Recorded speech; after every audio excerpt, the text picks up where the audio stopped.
Some bands bust their asses in Ireland and become well known on the local scene. But the smart ones, they get out of here before they get stale. They move on. And as we've seen a couple of times now, they can be really successful in other countries without even being so well known here, even at an early stage in their careers. Now, Dead Label have been making waves in Ireland. It's not like they're unknown, but they've already done so much more, storming gigs in America, the UK, Europe and even Japan, a long way from their home in Selbridge in County Kildare. And they have learned a lot these last 3 or 4 years. So today we're talking to their drummer, Claire Percival. She may have a gentle voice, but she packs quite a snare stroke. She's the band's drummer and she is one sharp cookie. I really know you're going to enjoy hearing from her because it was so good to have a chat with someone who's so clued into the music and the business of the music. Anyway, this is the Metal Ireland podcast, produced and reported by metalireland.com. Episode number 28.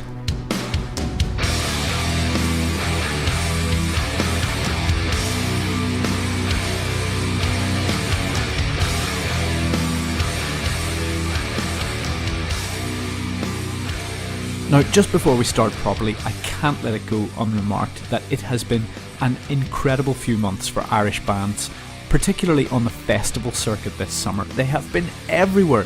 We've had Gojira at Wacken, we've had Gamma Bomb and Dead Label at Metal Days, we've had Verkerlach, Dead Sovereign, Stereo Nasty and Zom. They've been at Metal Magic in Denmark, and there was no less than, let me count this, Psychosis, The Crawling, 10 Ton Slug, Rabid Bitch of the North, Two Tales of Woes, Latin Era, all of those guys at Bloodstock.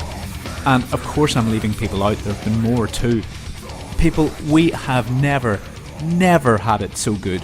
Irish bands have never gotten that kind of coverage, so I just want to say, pretty big wow for all those bands, all those Irish metal bands that have got out, hit the festivals in a way that is unprecedented.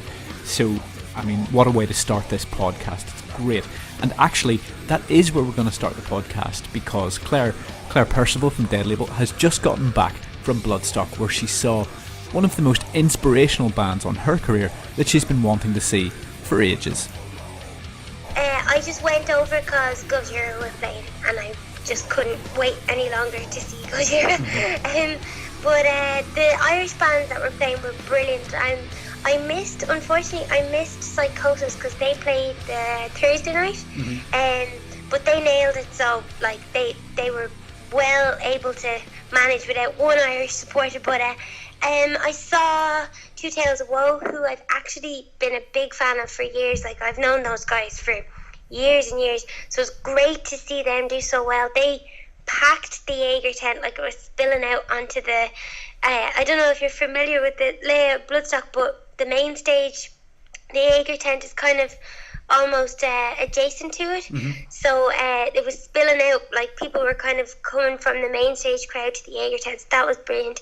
And 10 Ton Slug apparently packed their tent as well. So it was really cool to see everyone do so well.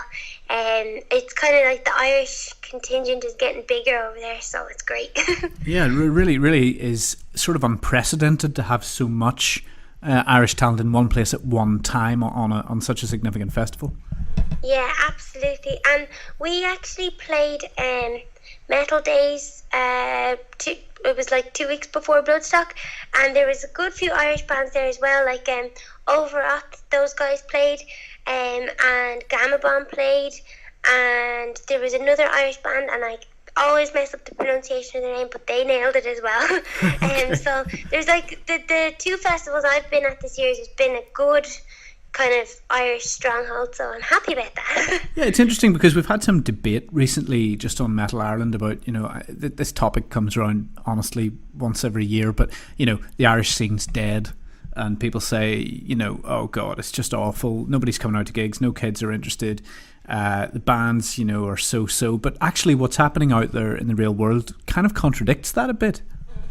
Yeah, like I do agree that the Irish scene can be a bit hit and miss. Like there's been really good gigs on that the attendance hasn't been great, and then there's other gigs that the attendance is great, and it's very hard to pinpoint what it is that makes the difference, because you could have the same lineup in 2 different weekends and they'd be they'd be totally different attendances, and it makes no sense. But the Irish bands, I think, are starting to do really well. I don't know what's changing, and maybe people are just kind of putting themselves out there a little bit more. The Metal to the Masses is a big help as well, like the whole Irish Metal to the Masses connection to Bloodstock.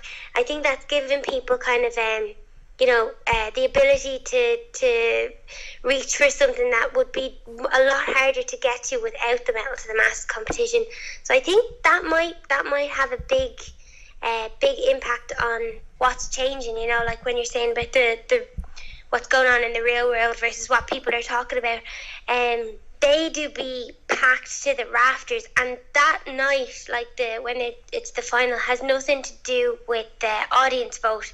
Now, obviously, if you have a good crowd, the judges would be more impressed, but like there's no audience vote on that night, and Fibbers just be absolutely packed. It's probably the busiest, like the last two, like kind of, I'm not even talking about the final, sorry, I was at a semi-final, and it was one of the busiest gigs I've seen in Fibbers this year. Like, it was outrageous. So I think that's having a lot to do with it.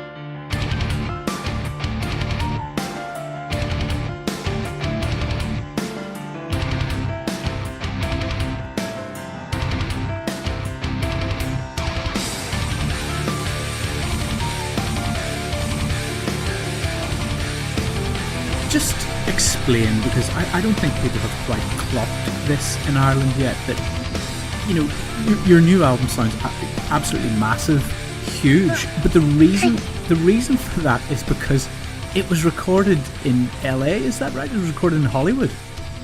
Yeah, well, it's basically it sounds a little bit more I don't know, glamorous than it was. It's just the way things happened. Like, we're signed to an independent label that's based in America, and there was kind of a lot of talk for a while about us going over to play just small gigs over there, and it kind of, the way it worked out was like they wanted us to record over there so that they could be more present. Yeah. It just kind of, the way things worked out, like, we didn't really plan. We just wrote the album, and we were kind of like, when we were ready to record, it sort of, the opportunity came up and we took it, but we can't really take credit for that being like foresight or anything like that, But I mean, even the fact well, let's take it back a step further. So how does a band from Selbridge get on the roster of a label in LA in the first place? I mean, how did that connection even happen? I think after we played with Machine Head, and we were going to Japan for the first time that year as well. It was like 2012. Hang on a minute. So you've actually been, not only have you been playing gigs now, you've actually been playing in Japan.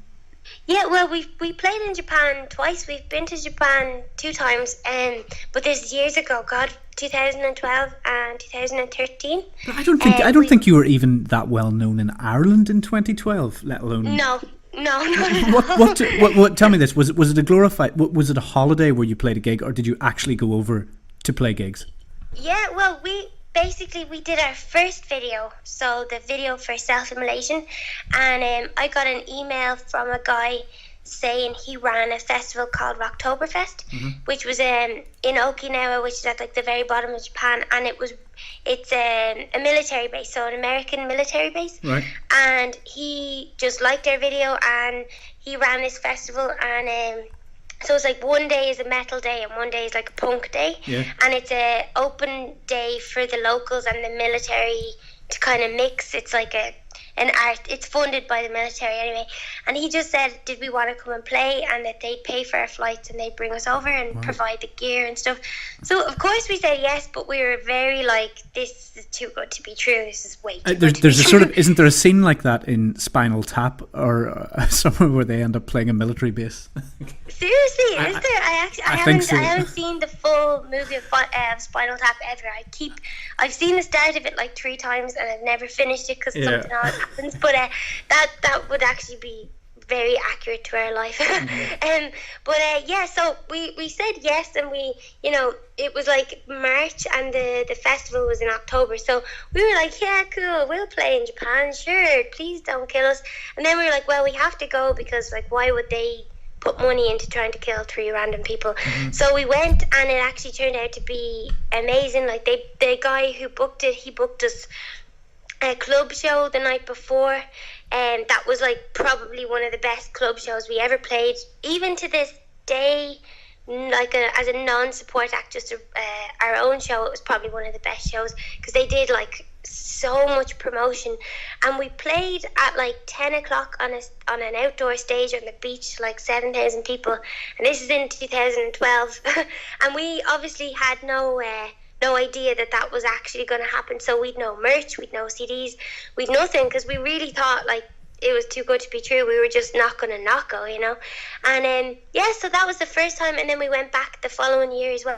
Unfortunately, that festival they don't do it anymore. I think they've changed it around, so I don't know if it'll come back or not. I hope it does, but I can't remember what the first. Well, yeah, I mean, the first thing was about going to LA, and then I was surprised you played in Japan. So you then somehow tell us the LA story. How did that all happen? Oh yeah, so basically when we played in Japan, and because we played with Machine Head that year before we went to Japan, even though Japan was booked first, whatever way it landed, I had been kind of contacting people, trying to get a booking agent and stuff, the usual sort of slog that people do. And basically I started talking to one of the guys that works in the label, and he kind of just kept in touch, and there was a lot of phone calls and just kind of seeing what we're doing. And he took on our album Census Lover that we did with Rising Records, which was that that kind of dud label. A lot of people. I think dud is a rather charitable explanation for that one, isn't it? Yeah, yeah. But we got pretty lucky. Like, we got our album out, so a lot of people put money into that label and didn't get anything from it. So we were pretty lucky. But anyway, this label took on Census Lover and re-released it, which was cool because it gave it like proper promotion and stuff. And then they just kind of kept in touch with us through the writing process, and then it just sort of just kind of came to be like that. It was never promised or never said to us that we would go to America when we signed with them. It just so happened that they wanted us to, so we went. And we got extra lucky with the guy we recorded with, because we had no part in that either, and he was recommended to our label by a producer, and when he turned up on the day, he was just like the most perfect engineer we ever met. He got us straight away, and he worked us to the bone, and that's how we got that album. So. And he's also, he's recorded Megadeth, hasn't he? Yeah, he's actually on tour with Megadeth right now in like Brazil or something, I think. He's done Megadeth, Deftones, Bodum, loads of really big bands, and we had no idea of any of this. And if you talk to him, he's such a laid back dude. Like, you wouldn't really know until he starts telling you a story, and then he's like, oh yeah, that was Chino or something. Like, what the? Okay. So it was extraordinarily lucky circumstances. You guys, you've played Japan, you played America, you've been over to record there. How does this square with your daily life? How do you guys make time for this? How do you fund this, and how do you do it? Well, we all have day jobs. Well, somewhat day jobs. Like, we're probably all on the line of being fired for taking time off. But I work in a drum shop, and then Dan's a landscaper, and Danny is a sign writer, and we work really hard, and we pour every single cent of our money into it, and we sacrifice weddings, family weddings, and christenings, and holidays, and we pour absolutely everything into it, to be honest. But it's worth it. It's totally worth it.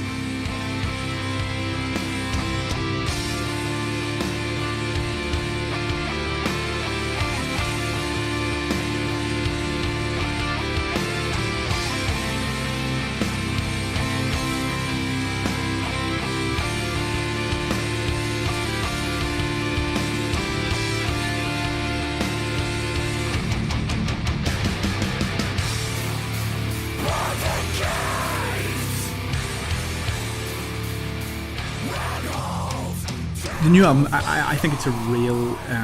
It has moved you on significantly from Census Lover. I mean, if you don't mind me saying, Census Lover is kind of somewhat basic in its rhythms and its melodies. Yeah, absolutely. Sure, we hadn't a clue what we were doing. Okay. You did have a clue because it was clear that there was something there. But I have to say, Throne of Bones is it's just a hell of a lot better. I mean, certain stuff in it. I mean, I'm thinking of Ominous, for example, or Birth of Suffering is a real step up. I mean, you have that you talked about Gojira there. It has that Gojira feeling. What were you trying to do with it? The album itself, the whole album. Basically, what you said. We were when we recorded Census Slaughter, we never demoed anything. We just wrote the songs, and then when we had enough songs, recorded them. Which is not the way you should do an album. With this album, we started writing basically the minute we finished Census Slaughter, and we recorded and scrapped maybe, we had probably the guts of 15, 16 songs, and we demoed them, changed them, gigged them. We put them through every form of test they could possibly go through, and there isn't a cymbal hit or a word sang that the three of us didn't decide to do, if you know what I mean. Mm-hmm. Even the structure, we fought hard with the layout of the album. We placed the songs in certain places on the album to, work with each other and stuff like that. So we approached it in a completely different way, and we took our time, and we were just hoping that it would be a step up, and that we kind of think of this as our album that we want people to think of as our sound. Whereas Census Slaughter is just entering into the world, have an album out and try and get gigs. This is the stepping stone of the rest of the music that we want to write. Well, you say stepping stone. I mean, there are tracks on it that clearly are a stepping stone to where you're going next, and I'm thinking particularly of the Gates of Hell song. I wonder, would you be tempted to use? I mean, it just sounds huge. It just sounds really big with all that piano and stuff. Would you be tempted to maybe go further down that road in future? We wouldn't rule it out at all. With each song, it's individually, and what we are doing with the writing that we're doing now is we just do what suits the song. So if we're writing a song and it feels like it needs something, or something would sound cool with it, we would put it in or reuse it. But we wouldn't necessarily go in going, okay, we need to write another song with piano. It would be if the song lended itself to a piano part, it would go into it. And that's kind of how we approach every song. So that's some of the reviews we got, people were like, oh, there's no singing. We haven't ever made the decision that we're never going to have singing on the album, or that we will have singing. It's rather, if a song organically needs singing, it will have singing, if that makes sense. You sound incredibly wise about your experience. I mean, it's funny because I guess so there you were in Japan in 2012. I mean, those kind of situations really force the people in bands together, and it either makes or breaks bands. And you've been out in LA, you've been worked hard, as you said, you've been worked to the bone. That teaches you a lot, and you probably know more now than most bands will learn in the 10 rubbish years that they're together, just dossing around Ireland. Do you ever feel that you have a sort of higher view of things now that you've kind of been around the block a wee bit? I think we are very aware of the pitfalls. We still have a lot to learn, and I still consider us babies, especially when you spend a bit of time at the bigger festivals and you see how the big bands do stuff and the staff that they have. Oh, it's a military operation, isn't it? Yeah, it's insane, and I'd look forward to being like that someday. But we definitely have learned a lot about people in the industry, and what's expected, and what you think of as a band and what business people think are just so far apart.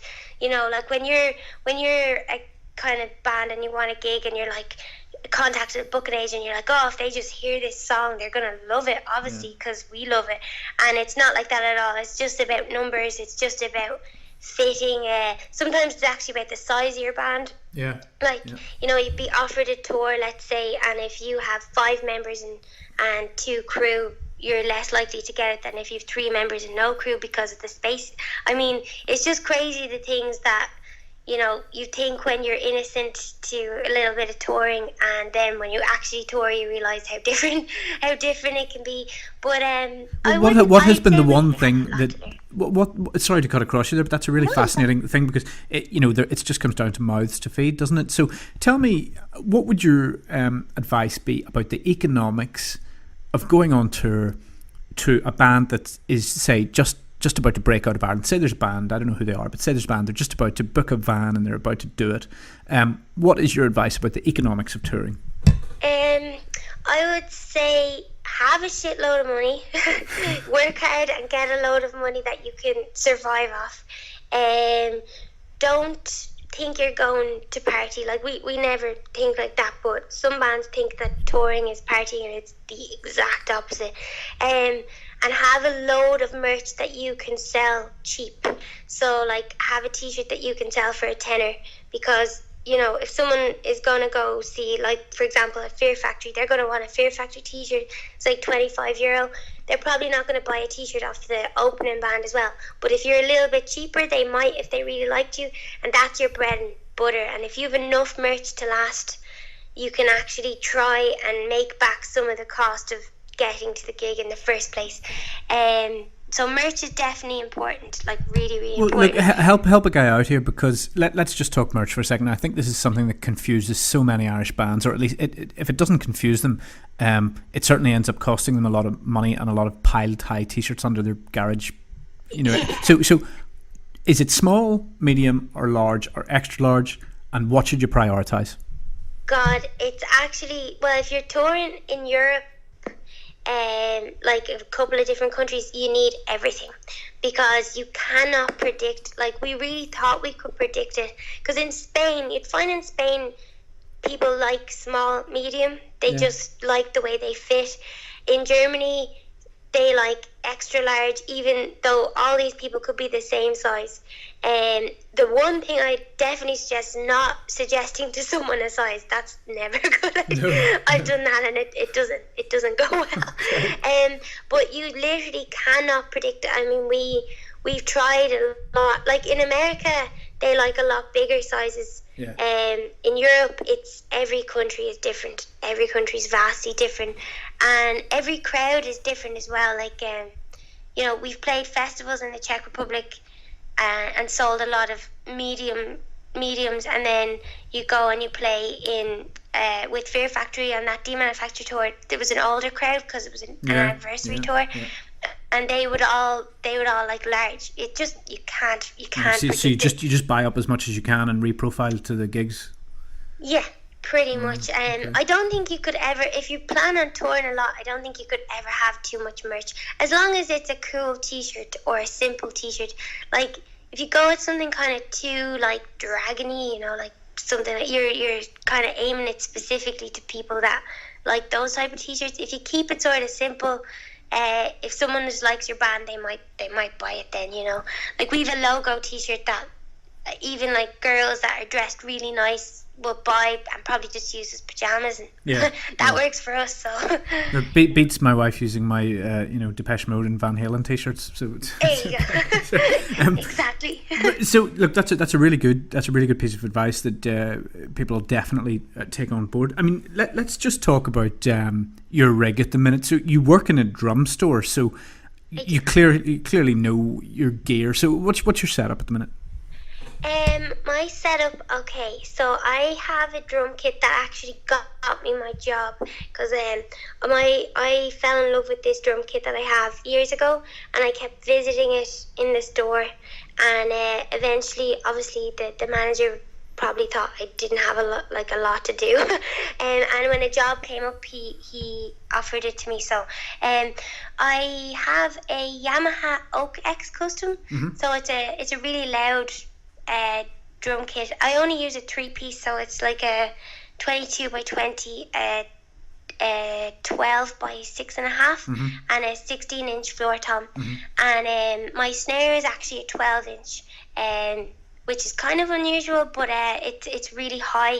It cuts through all that like double bass and distortion. It's not the snare I use on the album. I actually used a bell brass snare that the engineer turned up with on the day and was like, just thought that I'd like it, and I absolutely fell in love with it. And I use Zildjian cymbals, so I have my favourite on my cymbals are, I have a 21-inch mega bell ride, so the bell on the ride is absolutely ginormous. I have an Oriental China, it's 20-inch, which is pretty big for a China, but it's really loud as well. And then I recently just got some custom Master Sound hi-hats that are, I think they're probably the most metal recorded hi-hats in the world. I think everyone has recorded an album with them. What's so good about them? They just are really nice, like really kind of gushy. You know, like what's the word? Like, you know, when you hear hi-hats and they're soft but they're loud, they're kind of like that. It's amazing, isn't it, the pleasure that cymbals and particularly a snare can give, isn't it? Oh, it's ridiculous, and I see it every day in work, which is cool, you know. Like it's really funny. It's like a real weird sensation that obviously people. It's kind of like flowers or smells or something. If you hear a good cymbal, the pleasure that it can give is ridiculous, isn't it? Yeah, actually, that's really true. Like I know that that's true, but I haven't thought about it in that way. Yeah, it's good. Like a really nice kick drum, and you see that at sound checks. You know, like I don't know if you've ever been to like a Metallica concert where you're queuing real early and you can hear the bass drum and everyone cheers. Yeah, it's so silly. That's always been one of my favorite things. But and then I've two crashes, an A and an A custom, and I love cymbals, and I started recently using a bass drum trigger. I was really against them for years because I thought, because I'm a girl drummer, people will think I'm using a trigger because I can't play and all this stupid, really uneducated stuff.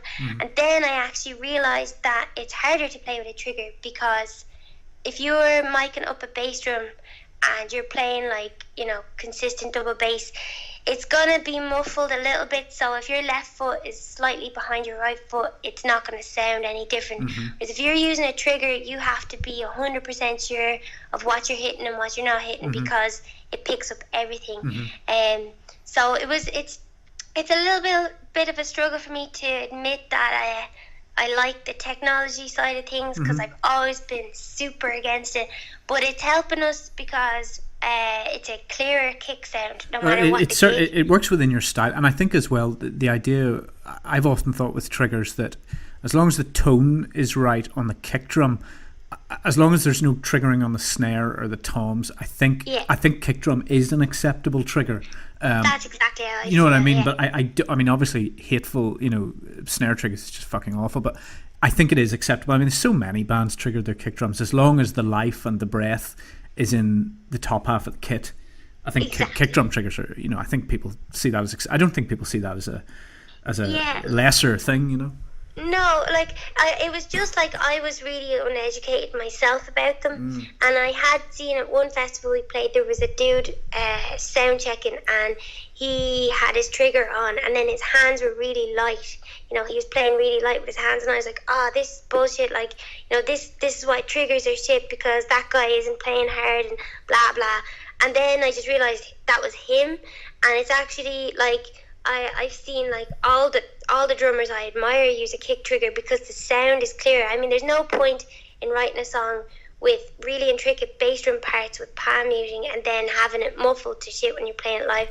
So I kind of learned. It's really interesting. I was really lucky. Mike in Fear Factory, he sorted out my whole trigger system, because I haven't a clue how to, like, I had this really shitty clicky standard rolling sound, and he had this library of sounds on his laptop, and he was like, pick one, and I picked one, and he was like, okay, and he was like, okay, you just need to press on and put this on here, and he did the whole thing for me. So you've got Fear Factory's kick drum tone. That's great. Yeah, well, I don't think it's actually theirs. I think it's it's more similar to a Motley Crue bass drum sound. Oh, okay, all right. Yeah, he had like a whole illegal library of bass drum sounds. Yeah, no doubt. He had everything on there, so yeah, it was pretty cool. Yeah, that's pretty awesome. I mean, I remember once, and I kind of respected this actually. I remember seeing Akercock turn up to play in Belfast one time. David Gray, he's an awesome drummer, but he didn't even bother with bass drums. He just turned up. Yeah, he just turned up with 2 pressure pads, right? And the rest of the drum kit, full rototoms, full toms, full chinas, full cymbals. But he just didn't bother using kick drums. And I mean, if you're going to use triggers and you're going to be open about it, then fuck it. Why bother even putting them in the van? Yeah, that's so weird. I thought it was really brave, you know? Yeah. Yeah, I mean, because it's still this exact same playing. You see, what people, I think the old mentality of triggers was like, oh, it's playing it for you, but that's not the case at all. You have to be more accurate when you're using a trigger, and even more accurate if you're using those pads, because it's a direct signal. Like there's no hiding from it, you know. Indeed. So yeah, that's really cool. It's interesting. Yeah. I have to ask you. You probably know I have to ask. So you know, the book out recently by Kim Gordon, Sonic Youth, and the title is "Girl in a Band." You know, have you had to work extra harder, particularly on the drums? Just either in terms of physically or just in terms of emotionally? Have you know, has it been harder? To be honest, I get asked it a lot. When I first started, I wasn't very good. Like when I first started playing drums, I wasn't very good, and we'd be playing like Eamon Dorans and stuff, and there would be people kind of going, oh, whose girlfriend are you, or whatever, like, really young kind of shit. But most of the time, people are really, really cool about it. Like, if they say anything to me, it's usually pretty positive. I used to get, maybe 3 years ago, I used to get, oh, you're really good for a girl. And I think that kind of fueled me on to, try and get a lot better so that they'd stop saying for a girl. But I understand, it's a male-dominated genre, particularly, drumming in metal is very heavily, and there's a lot of unbelievable metal drummers out there. But I think it's the walls are coming down a lot lately. People are really nice about it, and usually people are really interested in the good side of it, physically as well. I think it's fine. Maybe when I'm old, I don't know, it might be hard, but it's pretty cool. I found Once Human, the band that were supporting Fear Factory as well, they had a girl vocalist, and she was screaming, the C word, and really, but she was so pretty as well, and she actually got more of a that kind of sexist thing than I did, probably because she looked really dainty and then was saying the stuff she was saying on stage, which was really good with the music. So yeah, in America it was way more of a thing than it is in Europe. Really? Oh, that's interesting. Yeah, in places like Indiana and we played in some, I don't want to say weird places, but we played it a little bit off the beaten track once or twice, and met some people that literally thought it was totally insane that I was a girl playing drums.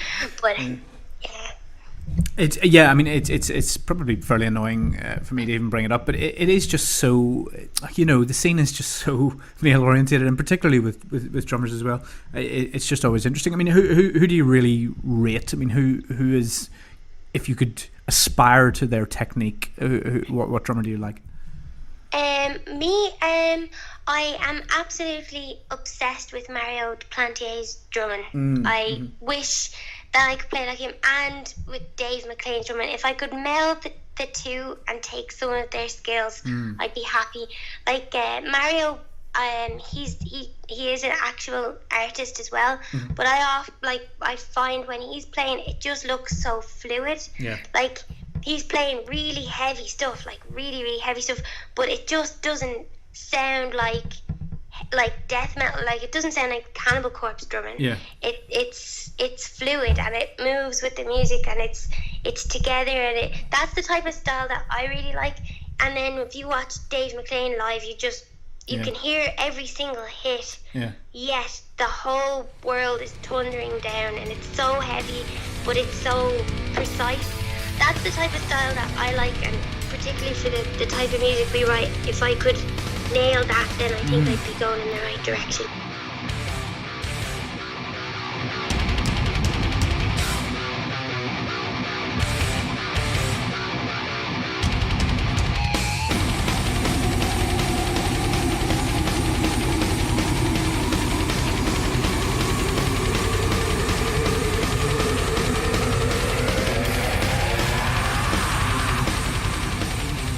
So I think, judging by that double kick, that Claire is very definitely going in the right direction. What a pleasure to talk to someone who's so into their music and is so enthusiastic about it. This has been the Metal Insight podcast, produced and reported by Metal Ireland. Can I just say congratulations to all the winners of our summer competitions. We've sent people to Black Sabbath, Avatar, Avenged Sevenfold, Disturbed, Saxon. We've got more competitions coming up, so keep checking into Metal Ireland. The next episode is going to be really special. It's someone I've been trying to track down for really a couple of years. Now, you know what I want to do is get the most interesting people and get them talking to you so that you can hear their thoughts. Well, this person, and I don't want to say too much about it, but this person is a really, really interesting figure in heavy metal that I really know you'll enjoy hearing from, so make sure to catch that. Till then, enjoy what remains of the summer. Over and out, I'm Earl Grey. Keep reading Metal Ireland. See you next time.